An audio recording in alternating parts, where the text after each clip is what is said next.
What's up, guys? So today on the podcast, we have a friend of mine. His name's Joel. Joel is a black belt in Jiu-Jitsu, former professional MMA fighter.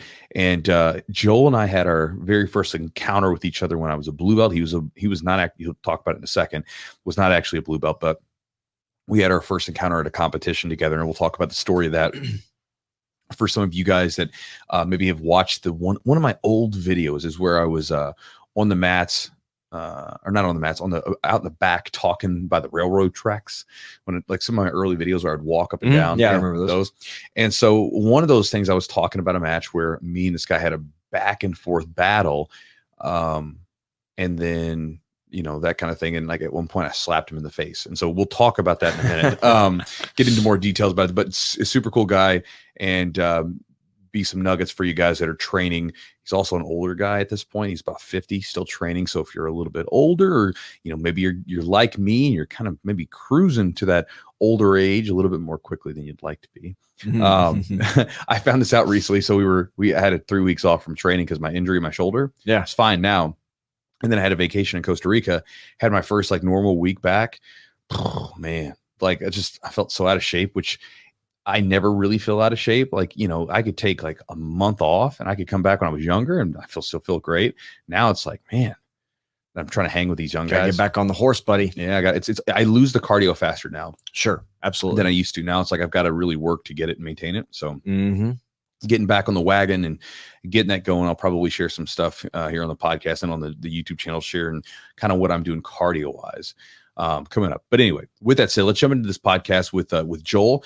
Big thanks to our sponsors, Charlotte's Web, the CBD that Eugene and I have been using and that we share with you guys on the podcast for of years now. Again, if you want to get any of their products, you can go to charlottesweb.com, use the promo code Jiu-Jitsu, save 15% on your order. Again, I'm a big fan of their sleep gummies. When I went to Costa Rica, for instance, that was what I put in my check bag. I put my little sleep gummies. If not, the tinctures are really good too. And I'm also a big fan of their CBD medic cream.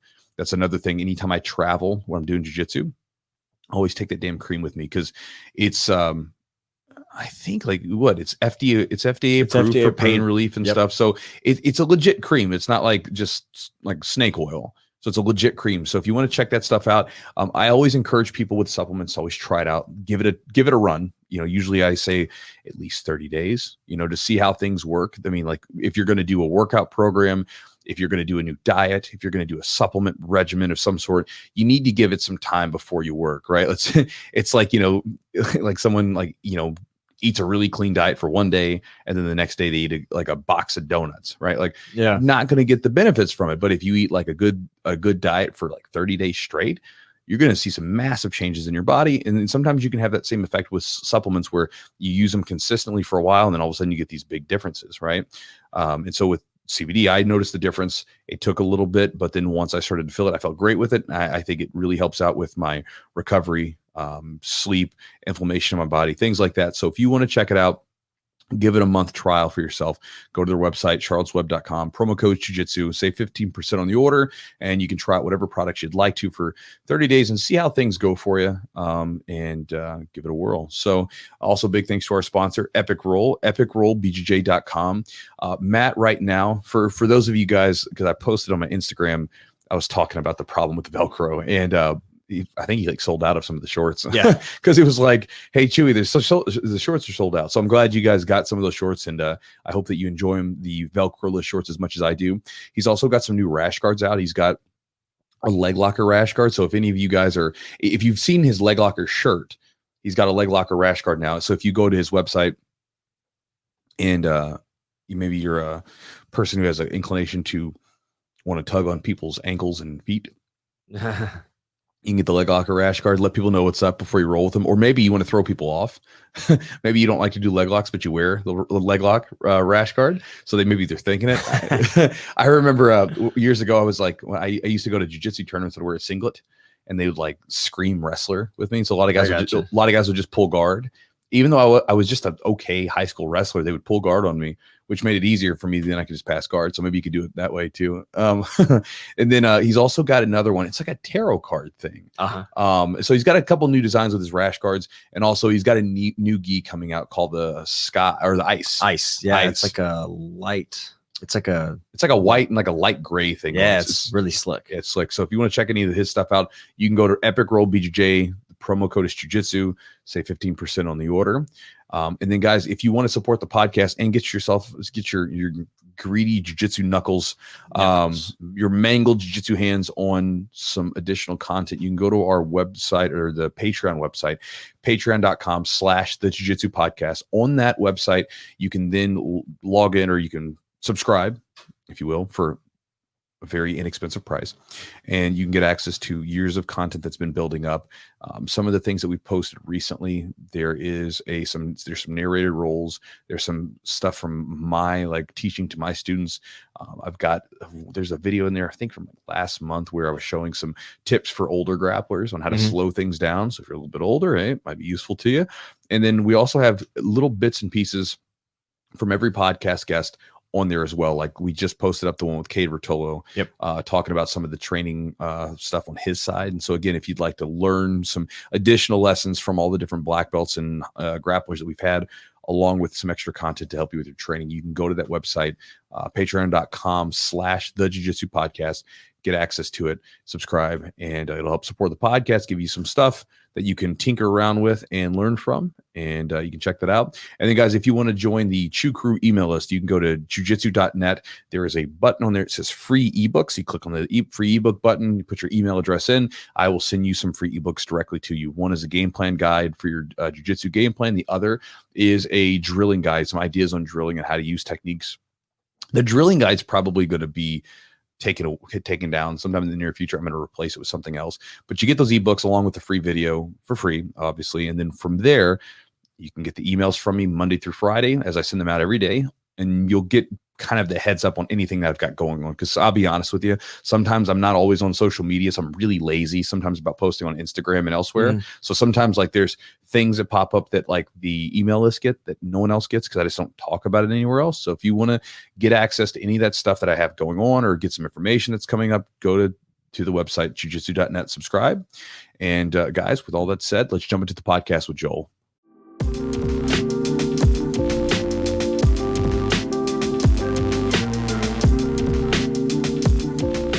Where are you at these days? I'm in just south of Nashville. Okay. I train at Ray's. Okay, cool. So yeah, because I know you were because obviously you were up in Indy for a long time, right? Around that area. Yeah. And then you moved down to Tennessee. And then moved down here. What brought you down to Tennessee? A jiu-jitsu girl. Yeah. A rowdy short purple belt.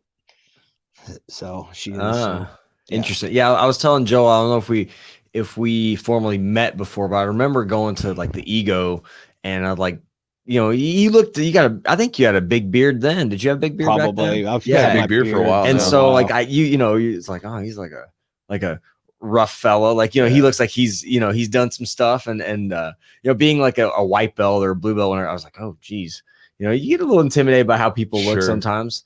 But I think I remember you were I think you reffed and stuff like that. So that's kind of when I first knew who you were or saw you. Yeah. But, and for anybody listening to this, so of course you're listening to this is why you're here. You can hear me.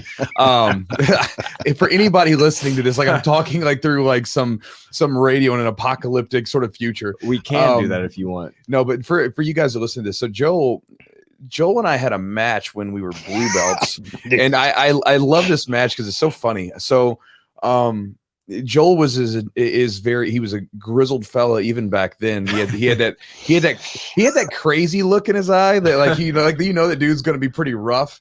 And so we ended up going against each other. And I've got the match on VHS. I need to I've got that whole tournament on VHS. But we're going, and we go back and forth, and we had this really close match. And I remember there was this it's one of my favorite stories from my early days. At one point, I was a rowdy dude, and so I remember at some point I pushed him into a table at the end, trying to go for a crappy takedown, And then I ended up like just like clubbing him over top of the friggin' head and slapping him in the face. And then he grabs me and he says, "You don't smack me." You know what I mean? And I remember like, I remember like usually like, you know, when you're a young guy, especially if you wrestled a little bit, you always kind of press the edge of the rules. You know, you're kind of always like, what can I get away with here? And I remember like after he like grabbed me by my face and "Don't you smack me." I was like, "Okay, I'm not gonna smack you anymore." You know, like I was like, what's the age difference? Like Joe, how old are you? I just turned 50. 50. Whoa. And Chewy's 36. So it's 14 years. Holy, yeah, it's like you're a kid. So I was about 19 at the time. So you were probably like 33. Probably, yeah. Yeah. So you were in like physical prime, like fighting MMA and stuff like that. Yeah, definitely fighting. It was MMA. like that's like something that I think an more seasoned older person would do, you know, you better show me some respect. It was a rowdy match. You know, we like I say, man, we hit tables. I mean, I'm sure we went out of bounds more than we did times that we needed to. Was this white or blue belt? Blue. Mm-hmm. Wow. That's I didn't get my blue belt until 2006. So I was still a white belt. Oh, technically you're still a white belt. Okay. Yes. And I had, I only remember 2 opponents that day. I remember having a match with you, and I remember having a match with Angelo Popovsky. Okay. He was still a brown belt at the time, which is crazy. Was that in like the no-gi or something like that? Yeah, it was no-gi. Yeah. Because there was only like one division at the time. Mm. And this was an ego? Yeah, this was in like 2005. So what was James doing at that time? He was reffing. What was he? What belt was he then? Probably he was probably like a brown. I think probably like purple brown, something like that. Brown, yeah. Huh. Yeah. How did you get started in training? Because we talked to James, and obviously he gave us his lowdown when he was on the show. But how did you get started? Because again, you got started like way back in the day before it was like very popular, and before you could just like Google search jiu-jitsu gym and then like have your pick of the litter. I was actually doing pro wrestling out of Indianapolis, and of course you were. And I got to be really good friends with the owner of the promotions, his son. Mm-hmm. And he's like, "Hey man, we don't have an event next week, but we're going to rent this ring out to these guys that do these fights." I was like, "Fights?" He's like, "Yeah, man, it's crazy." He's like, "Just come down. We'll go in, we'll set up, and you'll get in free and get to hang out all night." And we get in. It's like, it was some shady bingo hall, and a lot of the old school integrated fighting guys were there. I think they put on the promotion, but the fight started, and I was like, "Wow, people really do this. Mm-hmm. This is amazing." I actually talked to Jason Godsey that night. Yeah. And I bumped into a guy some months later who had fought at one of the amateur shows. I think it was at the Cage Rage that they used to have up in Kokomo. And I talked to him.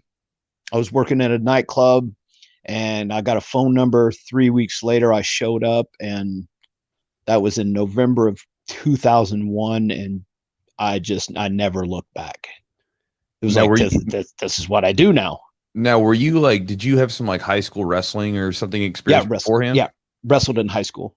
Okay. And then you went into fight, and when you're fighting, like how are you preparing for it? Like who are you training with? Oh, geez, man, a lot of Chad Wagner, a bunch of meatheads. It wasn't a lot of, you know how it was back then. We didn't have a lot of formal training. We went in and it was like 2 sets of 25 sets of, right jab cross, and then, okay, put on your shin pads. We're going to spar now. Yeah. And then we fought each other to learn how to fight. And then when it came to ground game, we put on 4-ounce gloves, and okay, this might be a triangle, or this is an arm bar. And then it was like, okay, guys, we're sitting around, clock at 5 minutes, and now we go. And we fought each other with 4-ounce gloves on for training. Which wasn't the smartest, but I mean, you know how it was. It was just, that's how we learned to fight. We fought each other to learn how to fight. Yeah. How did you get into pro wrestling? What was that all about? My brother was doing it, and he was so into it. And I was just like, this is not happening. I don't care. And then he showed me the match with Undertaker, and I think it was one of the Mankind or Cactus Jack personalities. The cage in the cage. Yeah, where he threw him off the top and then choke slammed him through the top of it. And I came off the back of the couch. I was like, holy crap. And I was interested after that, which was great because it led me to where I'm at today. You know, it was fun for a while, but what I didn't care about it was if I was better technique wise and I was in better shape, and why do I have to lose to that guy? Mm-hmm. So, and then when I found the fights, I was like, if I lose, it's my fault, or he's just that much better than me. So I trained for 6 months and finally took a fight. And then I had my first 10 fights in 9 or 10 months. Like your MMA fights, right? Yep. So to give people just a little bit of understanding what the fight scene was like back then, like what did a fight card look like? I mean, it was like sometimes like, you know, you're weighing in and people, I mean, you hear this crazy stories. People are like totally different weight classes that make you fight anyways, and just random stuff. What was that like? Okay. First fight, I show up. There's no formal card. I don't even know who I'm fighting. I guess a couple guys turned it down, and then we found somebody that would take the fight. I weighed in that night at 205 pounds. Mind you, I'm 5'5".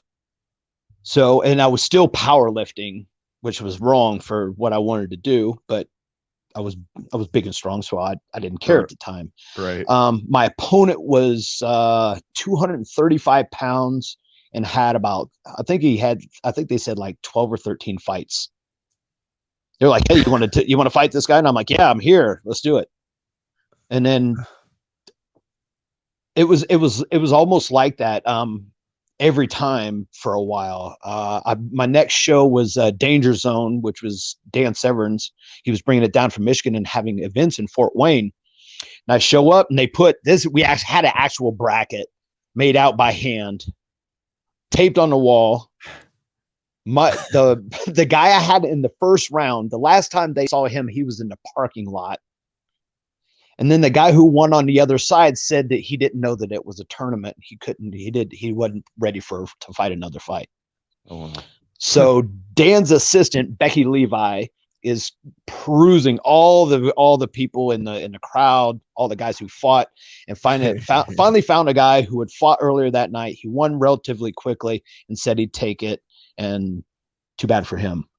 Cause I went 10-0. I was out of sheer just willpower, and because I was still pretty strong, I was blowing through a lot of guys, but a lot of them weren't.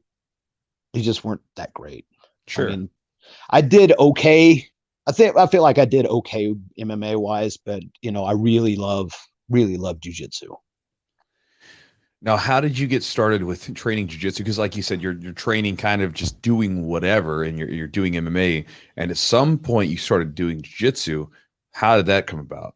I met James Klingerman. He came in. I actually met him the night of my first loss. I fought Jay Massey, and Jay was training with James. And then James came up and trained with us. And my first thought was, I'm going to smash this dude. And he Kimura'd me back and forth for 5 minutes. And I was never so frustrated in my life. So I was like, man, this railed thin dude just murdered me this whole round. So I started making visits down to him. And then there was a period when me and Daryl Smith were the only ones who were showing up anymore to train. And we just were beating each other up. Finally, we just made the decision to cut it from there and just go and train with James. And then it just kind of took off. Actually, Chewy, the event where we had our match, that was the first time I had ever purchased a Ghee. I didn't even know what a Ghee was up until that point. That's funny. And now I love training in the Ghee. I'd rather train Ghee than no Ghee. Yeah, I remember the first time I ever put a gi on. Well, I had worn the gi a couple times before the competition, but I remember the first time like I wore one in competition, like I hadn't done much in the gi, and I remember putting it on, and I felt so weird. I remember I was like, how, like in wrestling, I knew how to stand. I was like getting my stance right, but in the gi, I was like, how do I stand? And I remember, this is how stupid I am. I thought about like someone in a gi, like who wears a gi, and I was like, okay, Ryu from Street Fighter wore a gi. And so in my first match, like Ryu's stance was like this. So in my first match, there's like right before the ref like starts the match and says go, I'm standing sideways like I'm gonna like karate fight him, because I'm like I feel so strange in this kimono.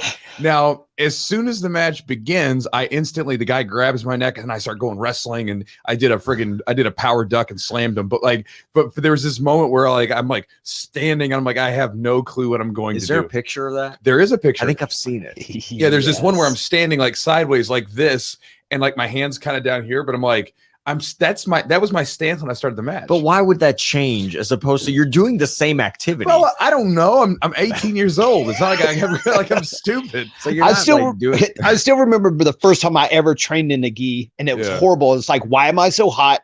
And why am I on my back? And why can't I get up? Then this is horrible. So it made me want to. Yeah, it's totally different. Like I started in the gi. That was like the first thing I did was start in the gi, and we did a little no-gi here and there, but the gi was like what was taught to me as like a beginner. It's so interesting that to you is like, well, you started, I guess, in MMA. I mean, it's so crazy that you fought in a cage and did all this other stuff before you actually learned like jiu-jitsu, which it seems like it's so by the time that happened, I probably had 15 fights. Because in March of 2002, I had my first one. In September, it had to be around September or October, I had my first loss and I was 10-1. Okay. So 11 fights in that short amount of time.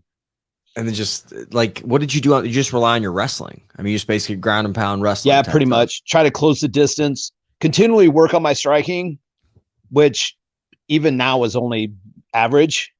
I still like to box, but only with people I really trust. But the thing was to close the distance and take them down. And even later on, like in my career, it was more of a strategy. Okay, they're almost always taller because I'm half dwarf. And I remember I went up to Madison, Wisconsin and fought, I can't remember the name of it. Pat O'Malley and Ron Fairclough did a promotion up there. And I fought this kid from Indiana. He was from Mishawaka. He was a wrestler and he was heavy handed. Man, when I couldn't take him down, I was like, man, this is going to be a long night. And I ended up with 3 stitches on one side of my nose, 2 more on the other side. My nose was broke. My left thumb was broke. And I had 4 more stitches in the side of my head. And you got paid like $200. Man, yeah. I don't even know if it was that much. But I don't know. It was a lot of, it served a purpose, and it would probably always influence my game because that's how I started. And it really wasn't even until mid purple where I said, okay, if I'm gonna possibly be a black belt one of these days, I have to consciously work on my bottom game. And that was mid purple, and I had already won one major at purple belt and in the old man's category, of course. But it just finally I was like, okay, this is what I have to do to move forward. And now I tried to pull guard on almost everybody in training because I still like playing top game. Yeah. Get on top, stay on top. But I know in order to get there, I have to earn it. So I still make it a game today. Sure.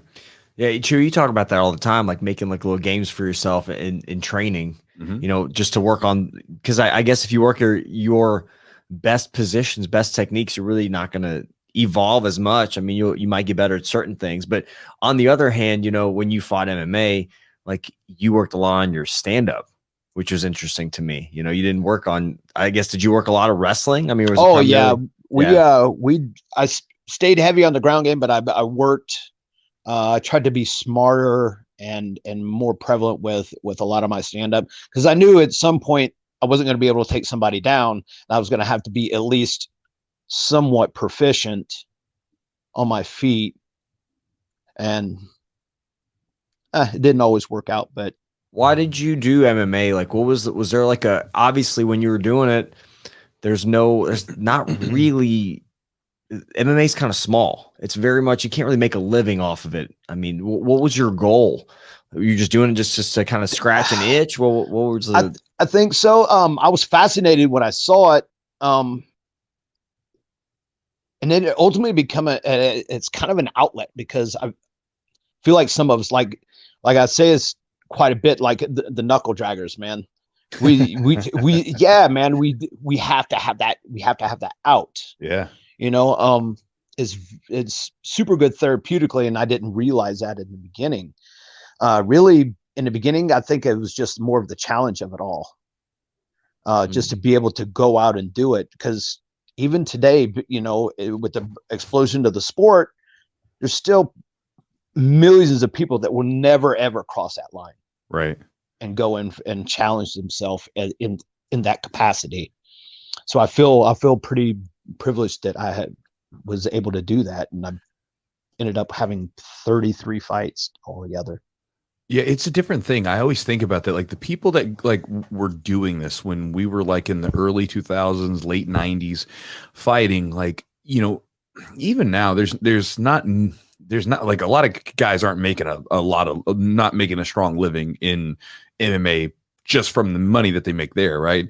But back then it was even less so. I mean, like nobody was like making their money from fighting. It was, everybody had a job that they would work, and then they would go fight on the weekends or whatever. And you just think about that, like, who does this? Like, I always think about that, like, what is it in those of us who we saw this thing and we saw that it had no monetary, like true monetary value, right? As far as like, you're going to make it, like now everybody's like, Conor McGregor's going out there, like throwing dollar bills around, and you get like young kids who are attracted by that money associated with it. Whereas before it was like a bunch of dudes just like, all right, let's go in there and fight. Mm-hmm. Like, what makes people want to do that? And I think that you're right. There's some of us that are just, as you said, Knuckledraggers. I actually had a guy recently come into the gym. He said that he came into Louisville, and he said he tried a couple gyms, and he said they didn't like him. He's like, because they just weren't training very hard. So like, I don't want to go there. And he's like, he said he came into our gym, and there's guys like lifting weights, and there's people like training hard. He's like, yeah, a bunch of Knuckledraggers like me. So he's like, this is the place I'm coming to. But I think there is something to it. I think some of us, like, something's different about us, and we are like, it's like almost like, I was using this analogy with one of my students the other day. One of the girls that I dated years ago, she used to work like driving horse carriages, and the horses would get out and they'd move the carriages around downtown and stuff like that. It was what it was, and they would go to the Amish country to get horses, and they'd bring them back or whatever. And I remember that sometimes they would have to send horses back to the Amish country because they didn't get enough work. Because, moving the trams, there's not really that hard for some of these big old horses. Huh. But they'd have some of these big horses that are working breeds, and they're like, I got to do something. So they said they'd get really ornery just, working that little bit. They wanted to like plow, push stuff. Like they wanted to really work and exert themselves. And so I think some of us are like that. Like one of my students, even right now, he was talking about, like, he goes, I've got to train. He's like, if I don't train, I turn into the biggest grump towards my wife and towards everybody else. And I think that there's some of us that are like that have this deep urge, and there's something's going on in us that makes us different, whatever that might be, that we've got to like find these outlets that are far more primitively based, if we will, than say like, something a little bit more modern or soft and convenient or whatever it might be, or safe. Mm-hmm. Definitely. I think it's something really primal, especially unarmed combat. Most guys, I believe, think they can fight. Mm-hmm. On some level. And every guy, I think every guy goes into a room and he looks around and says, Who can I beat up? And they don't do this, like, they don't think it necessarily, but guys have this thing where, like, we'll walk in a room and we're like scanning and we're like sizing ourselves up, like, and we do it, I think, unknowingly, maybe just like toxic males like me. But you just go into a room and you're like, you're sizing yourself up, like, because you want to know, like, what am I surrounded? Because I used to do the same thing.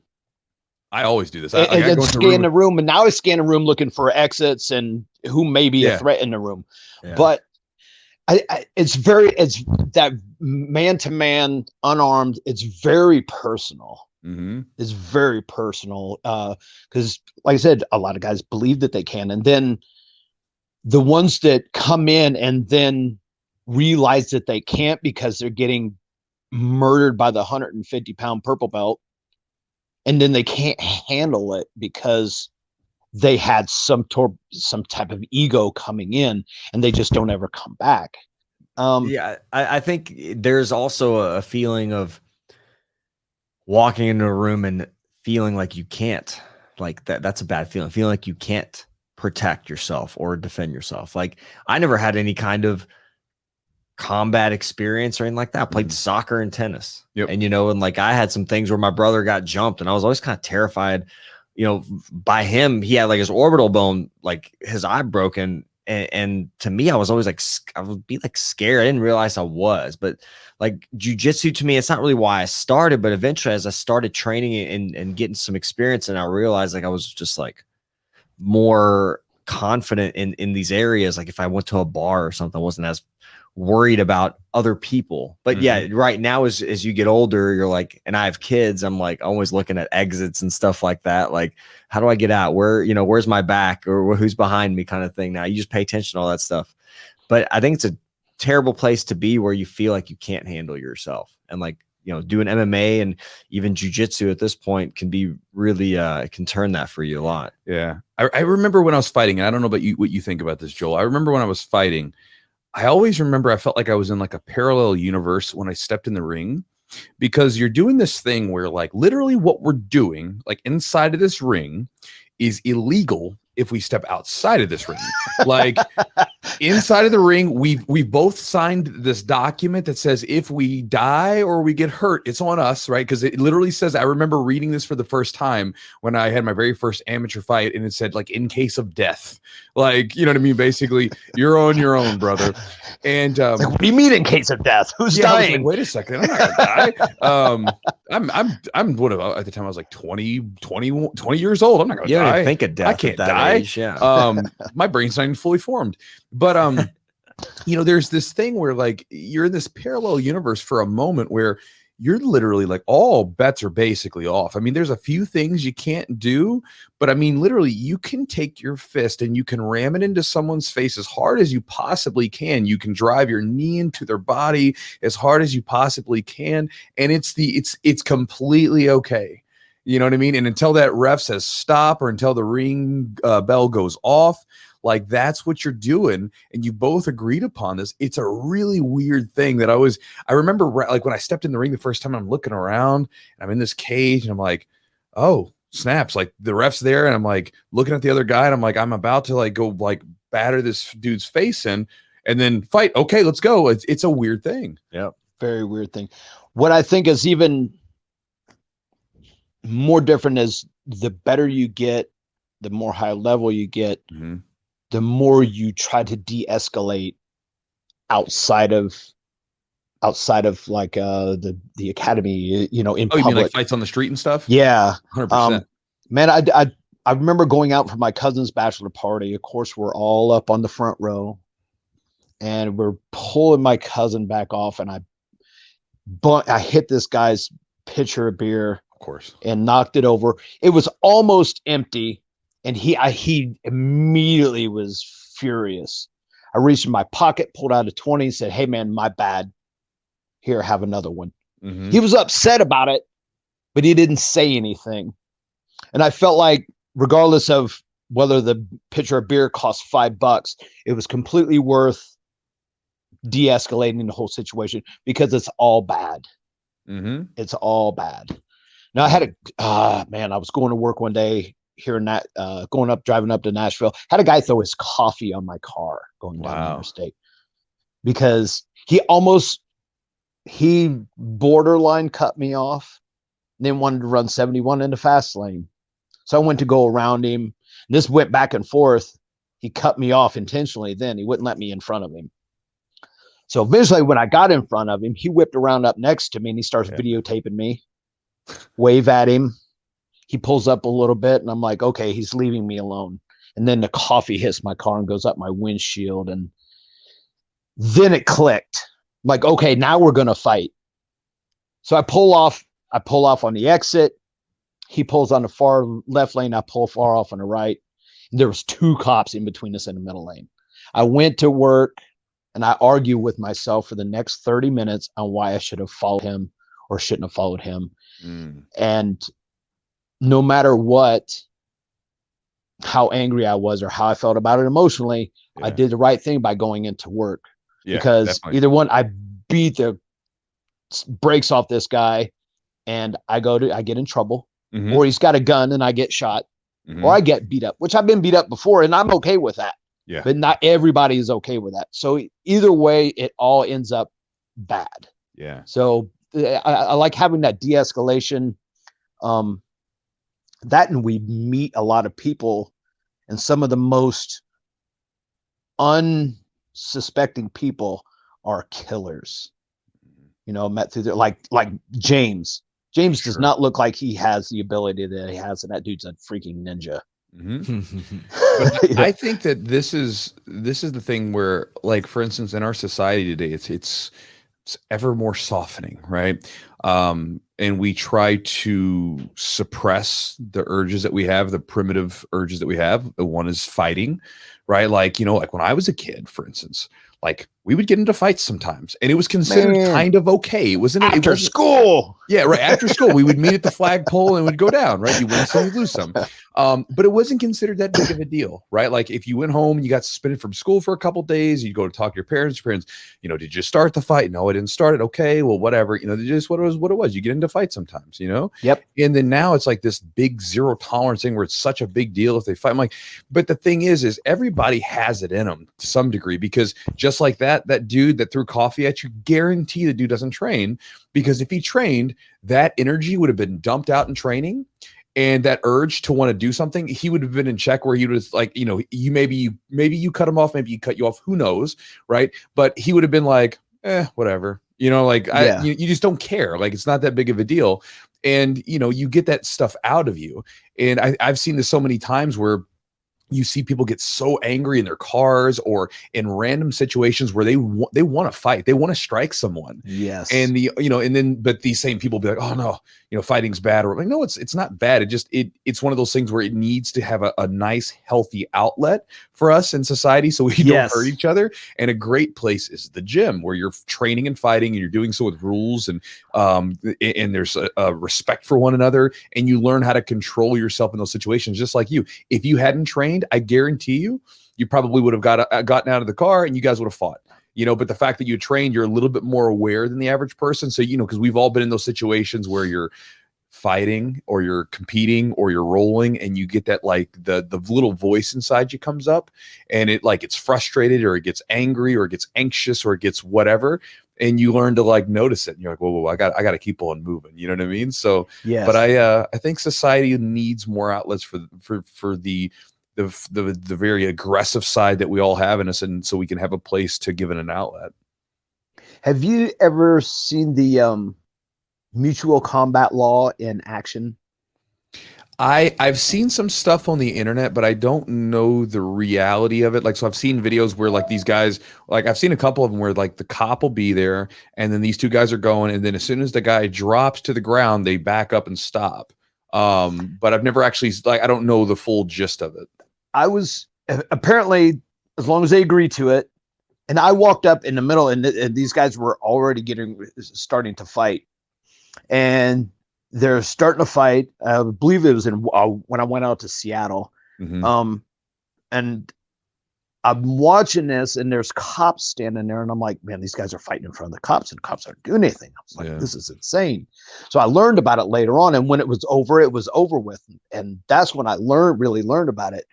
And man, maybe it's just my background, but I believe if there's a little bit more of that, then we have that outlet. If two people really have that much of an issue, take it out, take care of it, squash it. Okay, now it's over with. And then now we can move on. Yeah, and I think that you also have the ability to have a healthy ego about when something, like you talked about earlier, if I get my butt kicked, it's happened before, you have a healthy ego with it, right? Like we all have an ego, but you have a healthy ego where you can accept failure, you can accept getting your ass whooped a little bit, right?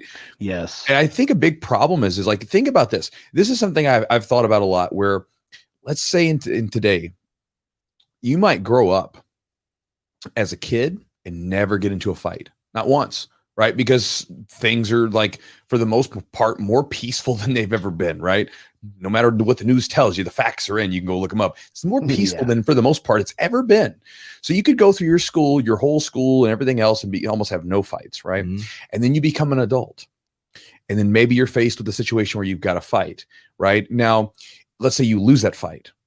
Maybe you feel really upset about it. Your ego got bruised. But as an adult, you have a lot of resources available to you to where you can retaliate. As a kid, if you lost the fight, and we all did it, if you fought when you were a kid, you did, and you thought it was the worst thing ever, and your whole life was going to be over because you're 7 and you got your butt kicked by the flagpole.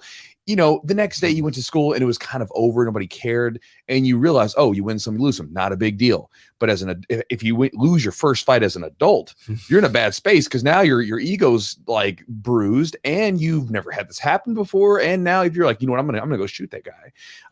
Even one of my students, who's a police officer, we were talking about this. He was talking about like some of the guys that, you know, that he works with. He's like, I bet these guys, some of these guys have never been in a fight in their life. And the first time they have a hands-on experience with another human being is in a situation where they're trying to apprehend someone. And again, like their ego is not used to it. Their bodies are not used to it. It's freaking them out. And again, it would be a healthy thing for them to understand human to human contact, like battling with someone with just your hands. And how to do that properly, opposed to, you know, finding out like, you know, rough shot in the middle of a really crazy situation. But, you know, yeah, I think maybe people disagree with me. Listen, but I think a little fighting is okay. I mean, all the old timers, all of my grandpas, my uncles, some of the older guys in the gym that are in their 60s, they used to say that's just what you did back then. You scrap a little bit, and that's what happened. And I used to watch my uncles fight each other in the front yard. I mean, what Joel's childhood barbecues got lit. Man, that's right. Gosh, those guys were out of their mind sometimes.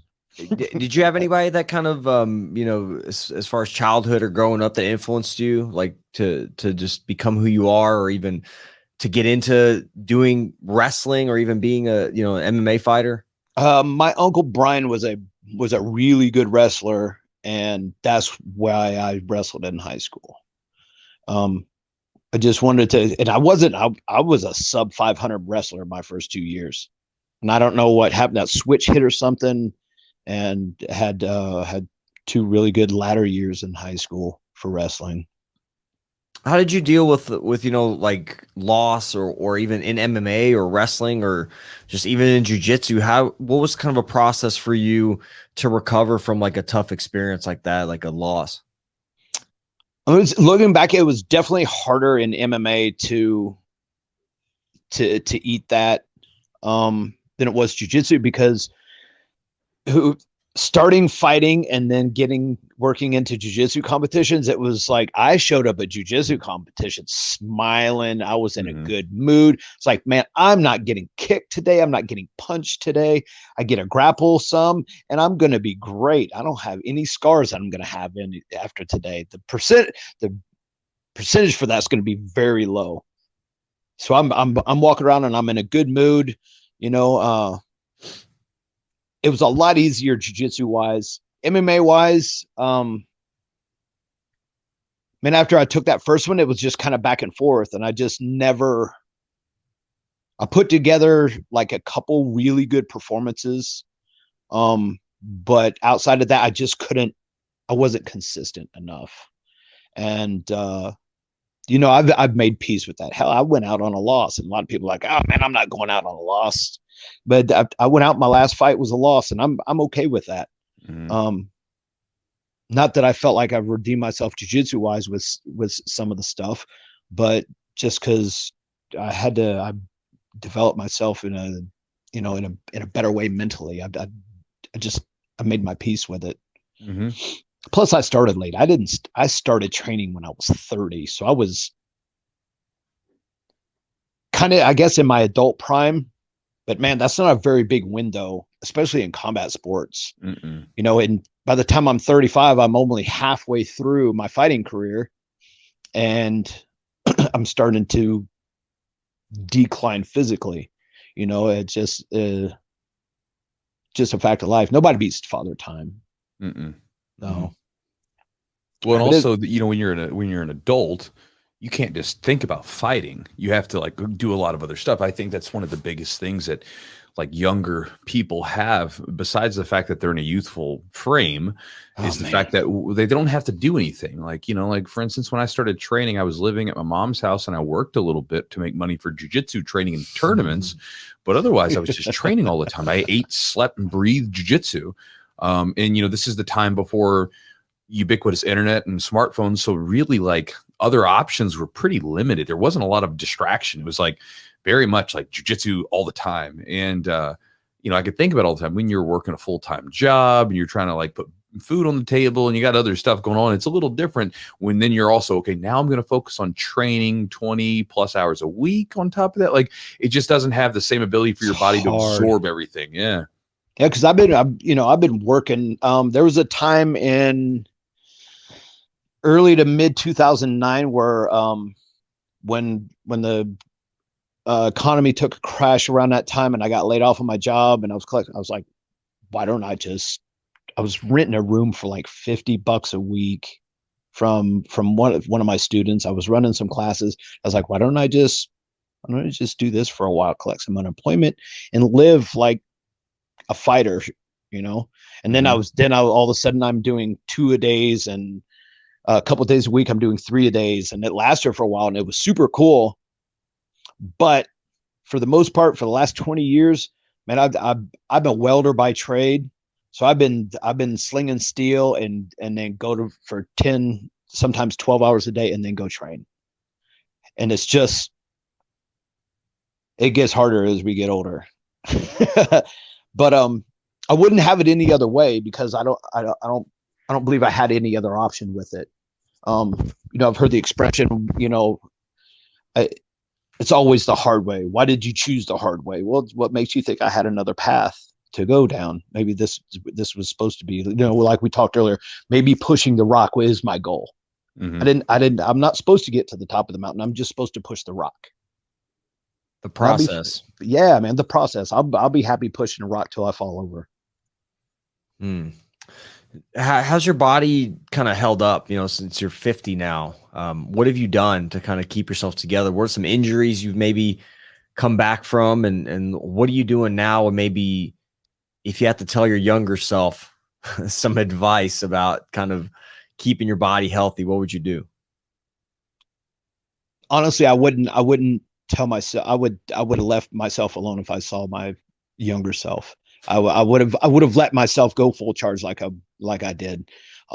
I've had one major surgery from this. I had 2 tendons completely tore in my right shoulder, and they were that way for like 3 years. So I'm still swinging a mace and trying to work out and still trying to compete and train with my shoulder like this. And it's been 2 years actually this month that I had it done. I had 5 screws and some wiring put in my right shoulder, and that was my good shoulder. I have more range of motion, and it's probably a little bit stronger. And that's probably the only, I mean, other than getting my nose broke or some cauliflower ear or breaking my thumbs, which seems to be a thing. I have no idea why. I've broken my right thumb 3 times and my left one twice. I don't know how that works. Maybe I was just a bad aim when I was throwing a punch. Was this an MMA? Yeah. Yeah. Once outside of MMA on my right hand, but 4 2 times on the left and 2 times on the right from MMA. Yeah, I jacked my thumb up a few times because Well, you throw a punch, and Yeah. even if you have a good fist, sometimes it would just nick off to the side and jam it back. Yep, that's exactly how. But now thankfully there's a place just north of the academy. They have cryotherapy, they have float tanks, they have an infrared sauna, they have an oxygen bar, and I go to cryo probably 4 times a week minimum to help with my recovery. I finish my showers every night with a cold shower. I try to stretch extra. You know, I have a foam roller. I do a foam roller rollout, and then I have a body movement little system that I've been doing for years, and I do it every time before I train. And I've been trying to remember to do it afterwards, because I'm post training cool down and stretching is just as important as pre. And just, you know, taking my vitamins like a good boy, and staying up on my strength training, which is really important to me, because it's been an integral part of my game. You know, man, you're strong, yeah, but I'm doing okay technique wise too. So, but if I put more weight on the lever, it moves easier. You know, Chewy, you've been into strength culture for years, so I know you get that. There wouldn't be a time where I don't want to pick something up and put it down. Right. And no, I mean, that's a constant. It's something I think is interesting, because I've always noticed this. Whenever I talk to people that like have a consistent relationship with the weight room, they tend to not have as many injuries. Like, for as long as you've been training, for the amount of stuff that you've done, one shoulder surgery ain't bad. That ain't bad. 33 fights, Man, like yeah. 20. I mean, like, that ain't bad. Like, one of my buddies, Ethan, we had him on the show. He's up there as well, and I think he's in his upper 40s now.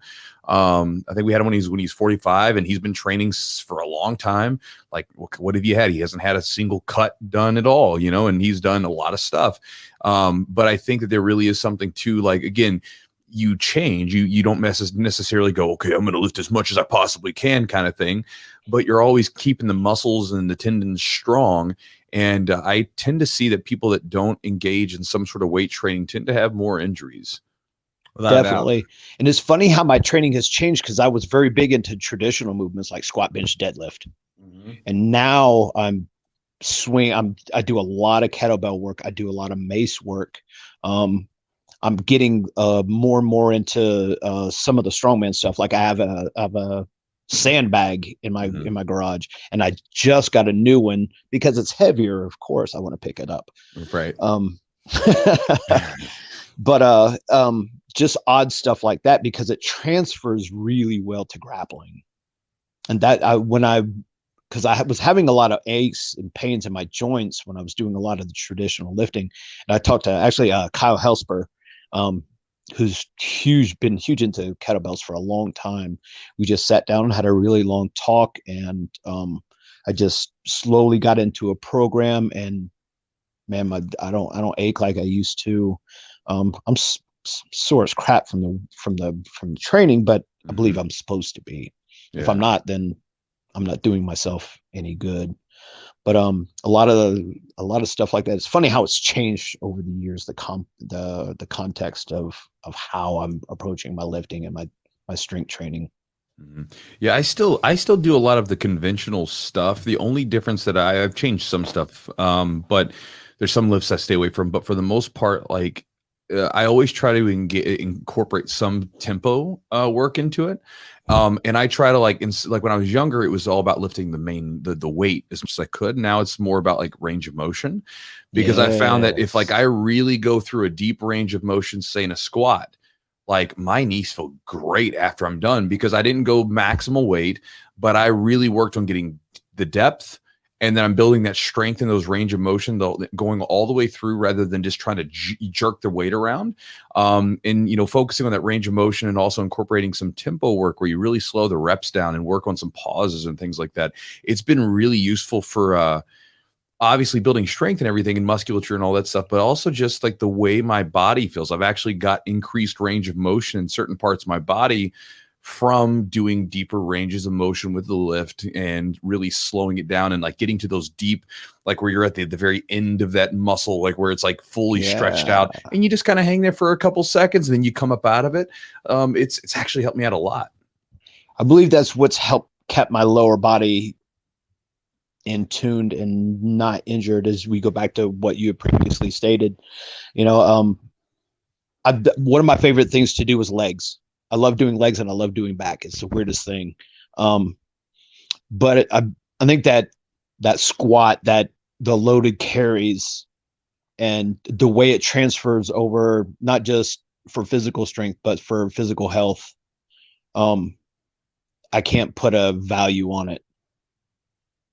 I think some of it's time under tension. Like it's not as you're activating muscles in these end ranges. Number one, you're stimulating them in this full range of motion. You're using loaded, weight. So you're loading your joint, which is good. And sometimes actually feels really good to your body to do that. And then you're like, so it's less really reps, it's less trauma, but you're getting a big bang for your buck. Essentially, like you're really, like say you'll pause. You'll do pauses or eccentric or lowering or negatives. Negatives are one of the best ways that you can lengthen and strengthen your tissue at the same time. And those are kind of like RDLs. If you're doing RDLs, that's a great way to think of how to stretch or lengthen your hamstring, so to speak. If you're just stretching, that can help some, but like doing those lengthening the negatives is like, right away you're stimulating all these tendons and everything's just gonna fire better. It's gonna feel better too. You're dynamically stretching. And so even like the carrying and the kettlebells, those are dynamic. You have to speed up the kettlebell, slow it down. Like there's a lot of control involved at these end ranges. So it's really valuable.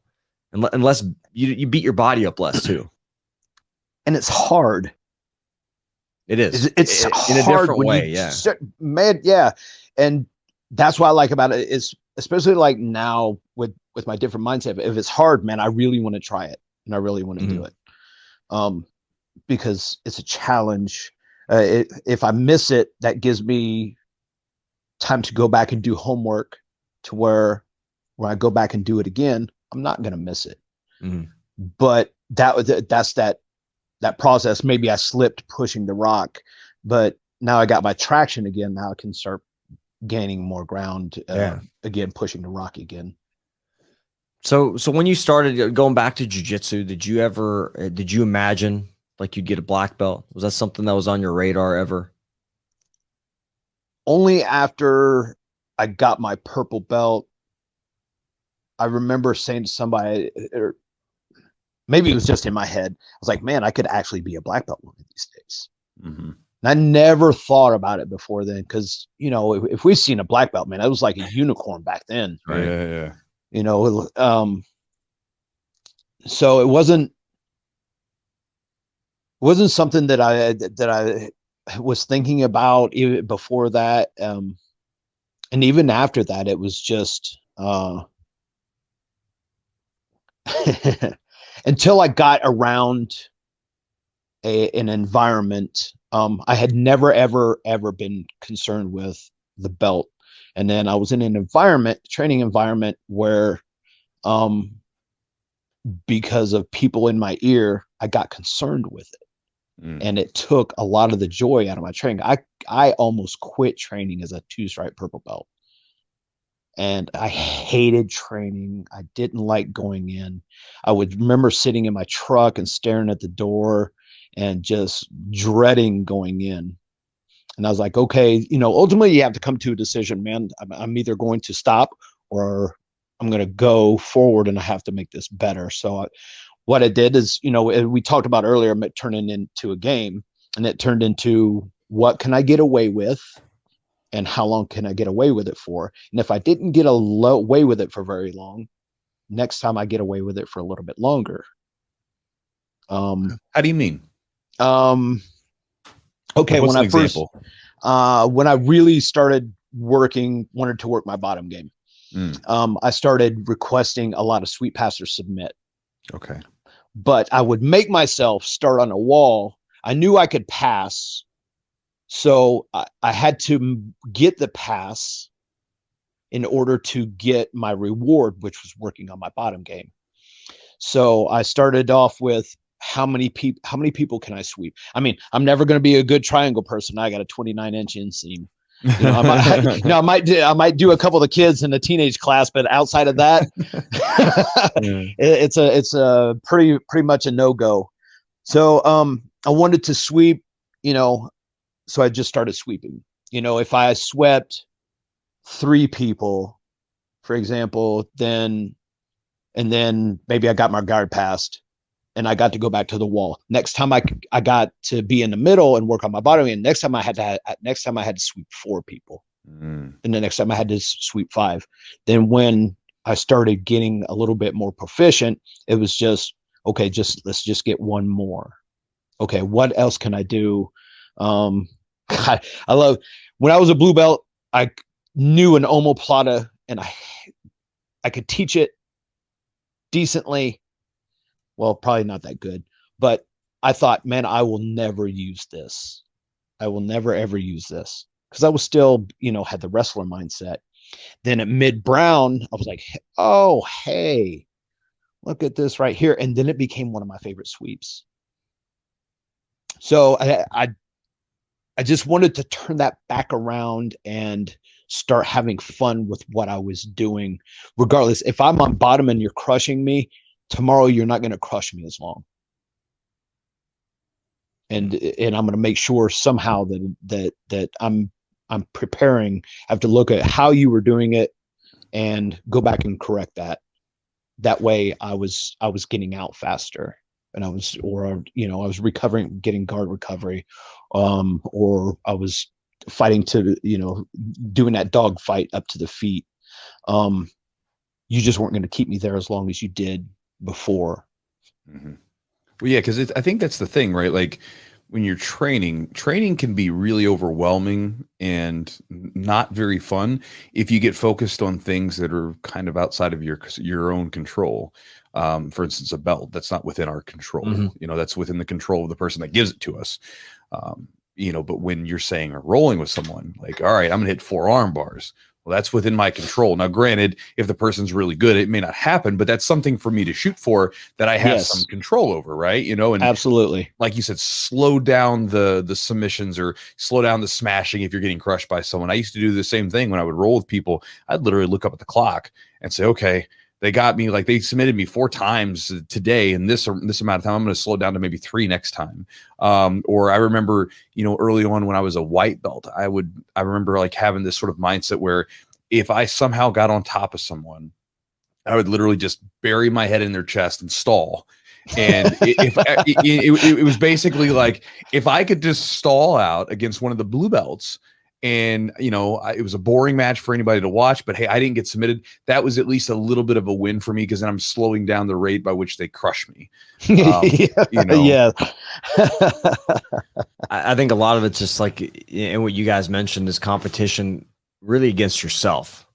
It's not really, you're not competing for external things. And, you know, for example, like we go back to the path or the journey getting there. It's not like getting the black belt or getting the gold medal. It's working your way there. The process of getting there is kind of what is the exciting part. Because you're right, like you could be pushing that rock forever. You never really master jiu-jitsu. You're always there's always more to learn. There's always at black belt, you're like, oh, now I can learn even more. It's almost like the floodgates open with even more information, because you have such a good understanding of jiu-jitsu. You have a good understanding of technique that you can learn more. Yeah, it was funny. I remember it was like 2-3 months after I got my black belt, and I was like, well, shit, now what do I do? Right. And it's like, man, you just have fun. You put yourself in horrible spots and try to get out and try to be creative. I think I probably got tapped more in my first 6 months at black belt than I did the previous 2 or 3 years. Because I was you have nothing to lose. I was having fun, and I've had so much fun. I've had more fun as a black belt during the last, it'll be 6 years in November, than the last almost the time before that since starting training. I've had so much fun. Just maybe it's just the mindset. I'm just having a lot of fun with it, man. I want to be creative, and I want to, it's funny. I remember seeing, like as a purple belt or a brown belt, coach would show a technique, and some of the upper belts would immediately, and there's 4 of them, and they're over there. They might do it a couple of times, and then you see them, they're all interacting with each other. Mm-hmm. And what I didn't know what they were doing is they were dissecting everything about the technique that was showed, and they were looking at options, and they were looking at defense. And it's funny how I slowly morphed into that too for a time, and I still do it from time to time. Ray will show something, and I'll scratch my head, and I'll grab one of the other black belts, and we'll, somebody else will see us, and before you know it, there's 4 black belts, and we're all having a power meeting over this, and we're slicing and dicing it and trying to look at all the different options. And that's what's fun about it now for me. Mm-hmm. And giving back. I love. We have some kids that come into the adult class, and it's the funnest thing for me. We had this 8-year-old man that I try to roll with whenever I can, and he tries to murder me. And it's I think it's one of the most amazing things, because he ends up sticking with it. That's going to be something that he carries with him forever. And I hope that he remembers that just that little bit of peace. I don't even care that he remembers that I gave him something, just the fact that he got something. Yeah, but they will remember. And that's the thing. Like when I think about this, and I talk to my the coaches that do the kids classes, I'm like, remember that you're leaving imprints on these kids' lives, whether you know it or not. Like you are, because when the kids come in, they see us in this authority figure. They look at us as role models to learn from. And the things that we do, the things that we say, the way that we interact with them will leave imprints on them and make ripples down in their lives. Yeah. Ripples for the better, ripples for the worse, depending on how you go about it. Because hell, I remember all kinds of interactions that I had with coaches, adults, whatever, that were older than me, and that I looked to for guidance and stuff like that. And I think that's one of the more neat things about jiu-jitsu sometimes is you can have a place where, because think about this. In old times, you would have tribal cultures that would have the older men and women both, but I'm just talking about guys because we're guys, but obviously this applies to women as well. They would have older men and younger men coming together in a place where ideas could be exchanged, eldership could be given. And there's not a lot of places where that happens too often anymore, where, outside of say like some sports or something where, maybe you get to know someone that's a little bit older, and, this happens all the time on the mats where you might have a younger guy and he might come up to one of the older guys that he's kind of buddied up to and say, hey man, this isn't about jiu-jitsu, but hey, I've got this thing going on in my life right now. Could you give me some guidance? Had this happen plenty of times. I did this plenty of times myself. And so I think it's a cool thing where we have this place where we've got the common thread of we're training jiu-jitsu. And then within that, you obviously train and you have positive impacts on each other. But then along with that, you you also have this ability to connect with people on a personal level. And those can have deep ramifications long-term down the road that transcend just like putting someone in an arm bar. For sure. Definitely. Yeah. Building up somebody, like just their confidence, even like giving that confidence to like a younger kid. A little bit of like, it could change their trajectory forever. Right. Yeah. It could really, a little bit of character development. Mm-hmm. Yeah. So and it builds resiliency at a young kid to deal with some difficult things. If you're getting smashed or you're losing, coming back and learning, you see that all the time.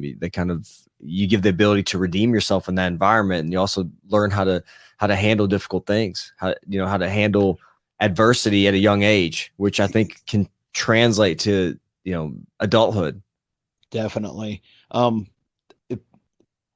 a couple different opportunities at work for some different stuff, and they were asking me about patience. Sometimes things don't go this way, and the machine won't run. It was for a maintenance position. Mm-hmm. How do you feel? Do you get worked up easily? And I'm like, look, man, I really almost everything in my life back to my training.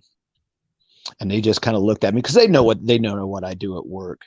And I was like, sometimes when I'm on the mat, I'm in a position that I don't want to be in, and I can't let myself get worked up. I have to take my time, and I have to find the answer.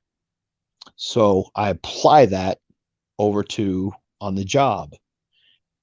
That way I'm working a little bit more efficiently. I'm working more intelligently because it permeates outside of jiu-jitsu. I love the fact that I can see it like that and be able to apply it. Because we had a career maintenance guy that just left, and he got upset over the most mundane things. And I thought it was great because I looked at me, because I was probably 15 to 20 years younger than him, at least 15. And there was no way I was getting worked up over anything remotely close to what he was upset about. And I attribute that back to my training. And I hope that I'm giving that to some youngster on the mat. Awesome, man. Nice. So you're near Nashville is where you're training? What gym are you at, by the way? Tennessee Brazilian Jiu-Jitsu Academy in Spring Hill, Tennessee. All right, brother. Man, thanks for coming on. I appreciate it. Joe, good to Hey, see you, if buddy. I could real quick, man. Yes. For my sponsors, Strychnine, Norse Fitness, Gorilla Piss Ammonia Inhalants. Gorilla Piss? Hold on, let's start this over. Hold on. Talk about everybody. these Everybody asked about the gorilla. All right. So Strychnine, Ghee's. I've been with him probably the longest, based out of Indianapolis. I just got hooked up probably most recently with Norse Fitness, out of North Carolina. I met Andy about 3 years ago. In my head, I was like, hey man, that's the Norse Fitness guy. Went over and had a conversation with him. At the time, he was only doing like power lifters and strong men. And then when he branched out, he reached out to me and hooked me up and put me on the team. I met social media wise Dave from Gorilla Piss Ammonia Inhalants. I really wanted something that extra bang, for my workouts, because I love the intensity, and when I go to pick up my bag, or I'm gonna shoulder my bag, I need that extra pop. And man, this stuff makes a smelling salt pale in comparison. So it gives you a little jolt. It's a powder, and you activate it with a cap full of the water. You just fill the cap up and you put it in, you shake it up, and then it's ready to go. I haven't even activated the bottle that I have now, and it still makes. I got tears from it in my eyes from the other night. Is it made with real gorilla piss? Urine? I guess it's a Harambe storage. There we go. From before he got taken out. And Kanan from Strychnine started putting out some tape, Death Grip. I really like it. It stays, but it doesn't leave a residue that's going to be on your finger for 3 days. So it's finger tape for jiu-jitsu? Yep, for finger tape for jiu-jitsu.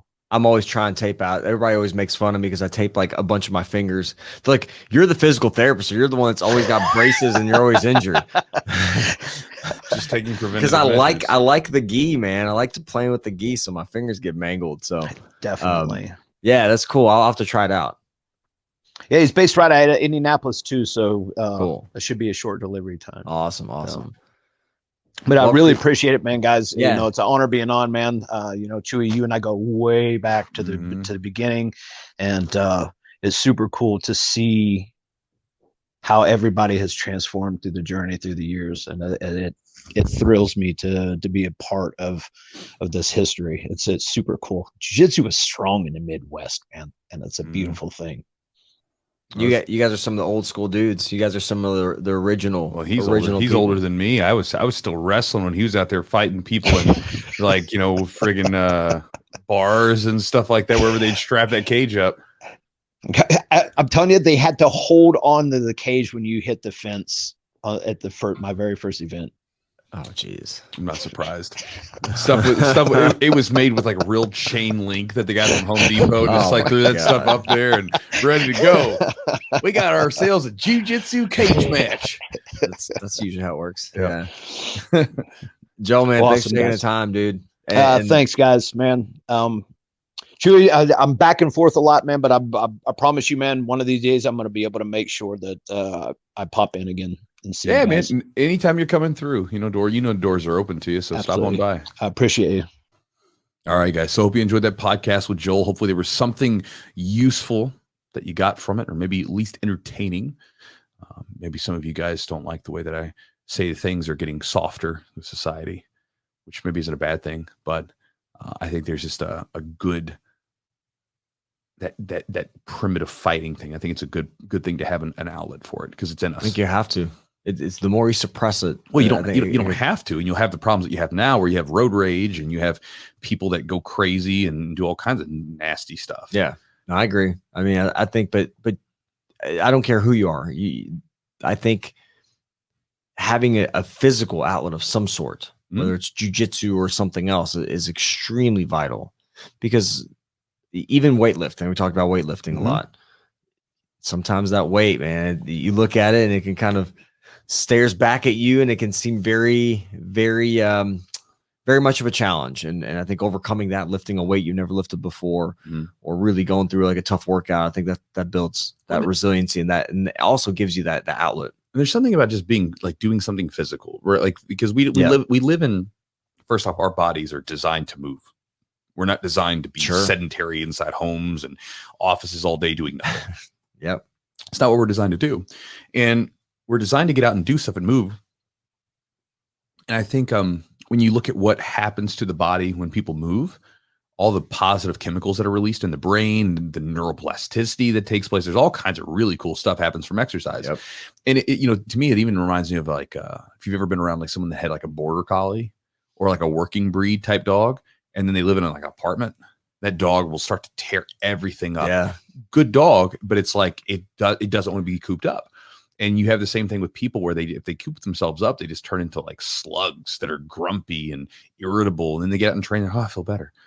So just doing some exercise of some sort is really useful. But I also think that there's a side to it with combat sports, grappling, fighting, and everything else where you're fighting with people. And there's something so primitive about it. And I think it just gets rid of something that's in us where, again, we a lot of people have it. And people that try to deny it, you can ask them, like, you've had a bad day at the office where you probably wanted to like do something mean to someone, right? Everybody's had those days. You can try to deny it, but it's a lie to yourself. Everybody's had one of those days where you're driving or you're doing something. You've had some situation where you really wanted to, but you didn't because society says it's wrong. But the energy's still in you. So it's good to have a place to get rid of it. That's right. And if anybody's ever been done training, you're leaving, going home, and someone like cuts you off or whatever, you don't care. The energy that you would have had for that stuff is dumped already out. You don't even worry about it. Right. So I just think it's a good thing. So anyway, hope you enjoyed the episode. If you guys want to support the podcast and get yourself some discounts on some stuff, you can go to Charlotte's Web, charlottesweb.com. Promo code is Jiu-Jitsu. You save 15% on the order. Again, I encourage you to try whatever supplements that maybe you're interested in. Try it for a month, see what you think. Again, as I said at the beginning of the podcast, anytime you take on a new diet, a new training program, a new lifting program, you got to give it a while. You can't just expect things to make the changes that you want overnight. So give it a while. And again, a month will definitely tell you whether or not CBD is going to be something that's useful to you. Because again, everybody's different. So I encourage people to try that for themselves. Don't take my bearded word for it. Give it a whirl for yourself. Also, thanks to Matt at Epic Roll. Big thanks to you guys for grabbing those shorts. He was like, dude, like, got a bunch of people bought these shorts. Unfortunately, I think it like sold out of some of the sizes when you guys started buying them. I think it was like 2 weeks ago. But again, big thanks to him. He helps out and makes the show what it is. And if you want to check out some of his stuff, I'm a big fan of his designs. I'm a big fan of his gear. I wear it. If you watch some of my rolling videos, usually I'm probably wearing his shorts and rash guards in there. And if you want to check out his Ghees, rash guards, or anything else, he's got some new rash guards and new Ghees for sale. The rash guard he's got a leg locker rash guard. I don't know if they're out. I think they're going to be out. I'm not sure if they're out yet, but they should be out very soon. If they're not out at the time you check it, they will be out shortly. He's already, they're coming. They're coming soon. Okay. So I probably jumped the gun on it. That's all right. So it'll be out soon. But he's got some new products coming out. Check it out at epicrollbjj.com. Promo code is Jiu-Jitsu for 15% off the order. And then again, if you guys want to check out some cool stuff from the podcast that we have sort of in the back end, you can go to patreon.com the Jiu-Jitsu podcast, along with some things like narrated rolling, where I'll show you guys kind of what I'm thinking about when I'm rolling, so that maybe you can use those same processes for your own rolling. There's a workout program on there. There is stretching videos. So if you got some really tight muscles like I do, my darn legs and hips get really tight, I have a video of me stretching to show you kind of the stuff that I do to alleviate that. Eugene's got a warm-up video. So if you're not really sure what to do to warm up, he's got that. And along with that, we've got tons of content where we ask some of the guests on the or ask the guests that we have on the channel things that they'd like to share with people that are applicable tips for people. So it's not necessarily going to be like asking the person, hey, something funny or whatever. Usually it's something very intentional for your training. So like one of our really, really old ones, we were asking Richie Martinez about his guillotine choke, and how he developed that, or it was a Darce choke. It was a Darce. Darce, yeah, Darce, not a guillotine, but his Darce choke, how he developed that, and how he goes through the whole process of what he does with the Darce choke, how he makes it work, how he developed it. And again, maybe you don't necessarily use that same move, but you can use the same idea, the same process for that, that he used to develop that. And it's the same thing we did with Cade Bertolo from the last podcast. We had him talk about some applicable tips for training. So again, some stuff that's useful to you that can actually help you with your training. So if you want to check that stuff out, you go to patreon.com/the Jiu-Jitsu podcast. You can become a Patreon member for a really inexpensive price for a lot of stuff that you get. And you can subscribe or unsubscribe at any time. So give that stuff a look. And if you guys want to join the True Crew email list to get all the updates that I have going on in my neck of the woods and everything that I have coming up, that's the thing that I pay attention to the most out of everything, because it's like where I directly communicate with people and things like that. It seems to have the least clutter, so to speak, because I'm not always on social media. You can go to jiujitsu.net. There's a button up on my website. It says free ebook. You click that button, put your email in. I'll send you a couple free ebooks with some training tips and ideas along with the free video, and you'll get my Monday through Friday emails, and you can unsubscribe at any time. So with that said, guys, I hope you enjoyed the podcast. Thank you so much for being here. We'll talk to you next week.